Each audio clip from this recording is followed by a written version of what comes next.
you see that, right? You see that moment of tension in the shoulders, focus in the head, jaw is locked, thoughts are racing. All okay. So already that's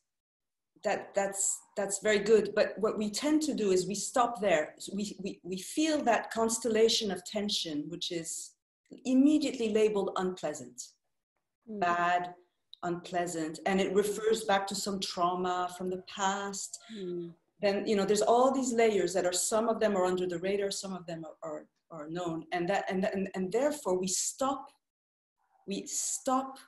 investigating and allowing. At that moment where we've become aware of the tension, we've labeled it, we filed it in the trauma from the past, we don't like it, we project that it's going to go on in the future, and we close the file. So what you have to do, Amber, and all of us, is at that moment where you feel the tension here and the na-na-na and the story and everything I have to do and the doer, and then I'm thinking, oh, but when I was with Ellen, I was feeling the bliss and I can't feel it, and that's because of my trauma, and how am I going to ever... So there you have to stop, if you can, and taste what's here. Not want it to be any different. I mean, I know this is, we hear this over and over and over again, and it's a bit like, yeah, but no. There's no bypassing. What is here is God.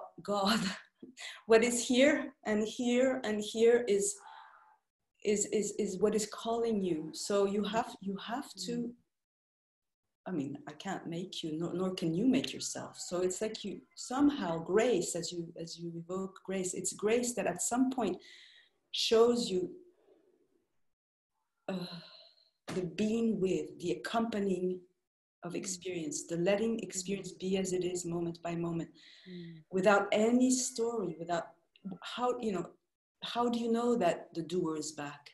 That's just an idea. Of course, it's an idea that is used in the spiritual teachings, but don't refer back to that. You don't be totally... The thing, Ambre, and all of us, is that when we are on our own in our life with these feelings, it's much harder. Here we are together, with one of us taking the lead, you know, and evoking the truth, and it's much easier, right? So, and because a lot of our traumas, many of us, had to do with being isolated, cut off, not loved, all this stuff. When we're outside meditation and outside these gatherings and we struggle, that memory is very powerfully.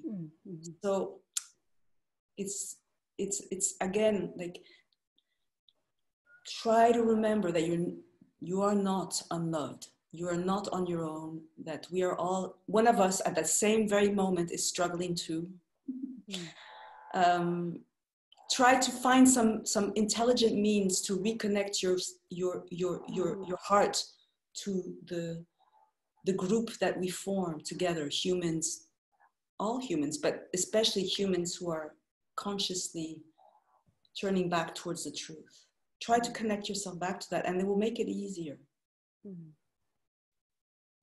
But then there's nothing you need to do. That's the thing. Don't do anything except taste with your tactile sense. Taste the jaw, the feeling here, the shoulders, really let it blossom, the sensation, the feeling, really.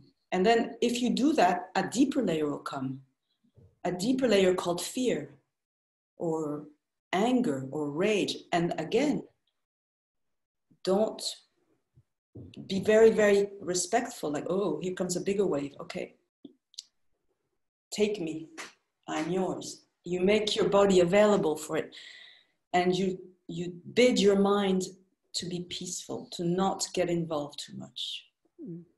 And once that's done, you carry on with your day. You know, you do your best.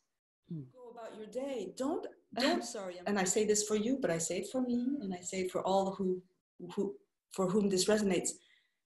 Who says it should feel blissful all the time? Nobody, you know. If we say that was blissful, inevitably this is the opposite.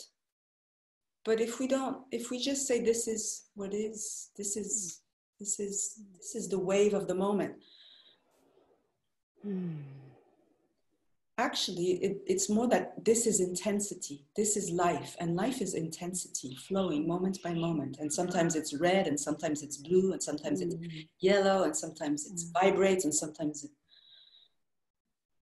When we were little, we had to defend ourselves,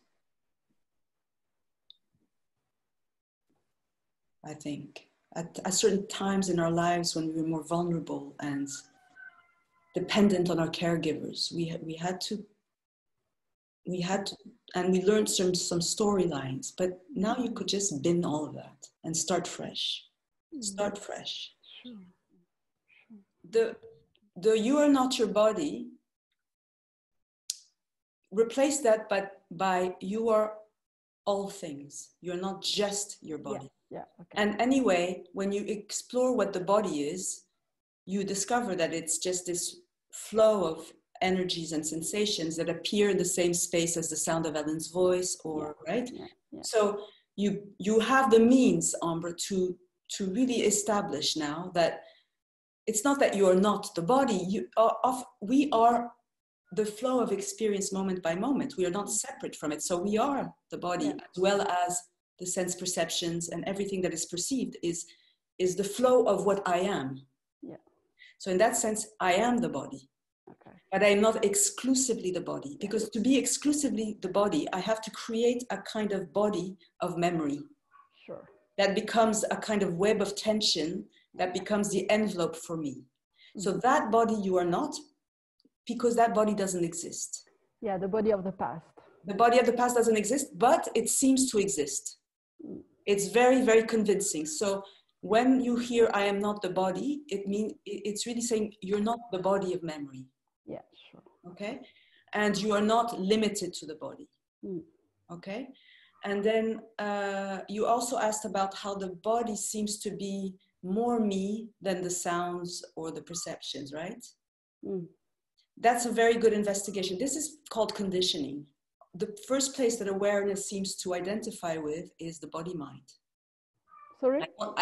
The first place that awareness seems to identify with is the body-mind. And Ombre is, the body-mind called Ombre is your first, you could say your first environment as awareness. It seems to be closer than Ellen's body-mind.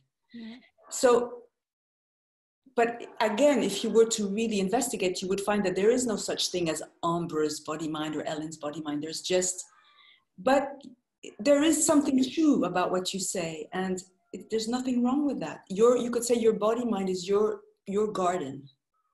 Look after. That is not separate from all the other gardens, but somehow it's your soul. It's your meaning awarenesses, but awareness has all these gardens to look after. And in your experience, in your kind of whirlpool of Ombre, your bubble of Ombre, it's your corner of awareness. It's awareness is one of awareness's corners. I don't know how to say it, but it's good for you to challenge the belief that me Ombre's body mind is more me than Ellen's voice.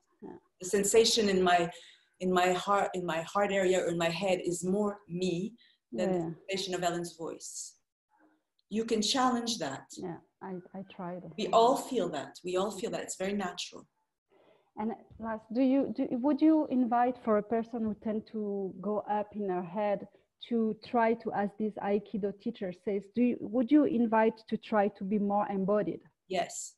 Yes. And I don't think that this approach is different from Aikido. Aikido, Tai Chi, they're beautiful explorations that have a kind of purpose to help the body be more, to be more embodied and to be more healthy, to be more fluid, to be all of these things. Here, our intention is to explore the truth. Our intention is to return the body to awareness. So it's different. So that's why we don't use the word to embody, because we're not really cultivating the healthy body. We're cultivating the knowledge of awareness. But nevertheless, in doing that, we are cultivating embodiment. Why? Because we're freeing the body. We're letting the body find its organic ways.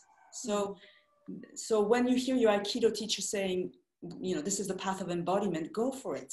But just remember that we're not talking about a limited awareness inside a limited body. But embodiment is we should all cultivate embodiment for these bodies of ours. Just like the trees want to be fully trees. Each tree wants to be a healthy, blossoming tree. Each body wants to be a healthy, blossoming, organic body. And that would be called embodiment. Because I was worried. Well, I think you could do better than that somehow, because getting used to something that's a bit irritating and habitual is one way to cope. But there might be a possibility to excavate the feeling more deeply. This feeling of irritation or anger that's kind of at the surface and it's kind of critical, you know,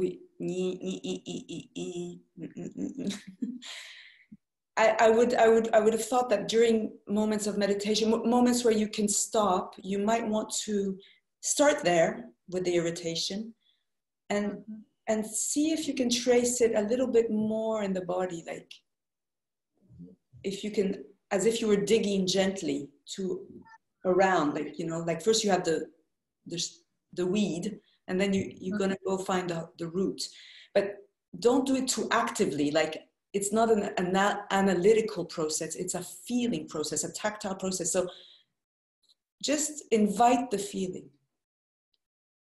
And you might go visit certain areas of the body, in your throat, in your heart, in your belly, where usually the roots, the deeper roots are living. You might also even think of the situation that is triggering the irritation or the anger. Maybe it's a partner or a family member or a situation. So that to think about the situation will then bring maybe the deeper roots of the feeling. And at some point you put the story to the side. Once it's done its job, the only job for the story is to awaken the feeling in the body. Then you put the story aside and you just, again, as I was telling Amber, I think, just really say, okay, feeling, come, I'm tasting you. Awareness, I'm tasting you. And you don't do this so that the feeling can finally go away forever. You do this for no reason. You do this because when you do this, you're taking your stand as awareness, as the listening, as the presence that you always are. And that's what you want to not only know yourself to be, but you want to more and more feel yourself to be. And the more you feel yourself to be the listening presence, the more the feelings also will be accompanied by you. You know, you won't separate yourself from a feeling and think, oh, this is irritation and how can I get rid of it? No, irritation will arise and you'll be with it, and it will arise as an energy, and it won't be such a big problem because you'll be with yourself at every moment. I'm not sure. It's very hard for me to put this into words, so I hope that you kind of get the feeling. Yeah. But Arita, really the main thing would be to come to these yoga meditations, or whoever else might be offering these kinds of opportunities to be with the body. Not just when there's irritation and anger, just to be with the body as an object of contemplation with your tactile listening presence more and more and more. And then later on in life, when the irritation and anger come, it's more easy because you have cultivated your tactile accompanying of what is. Mm. You see?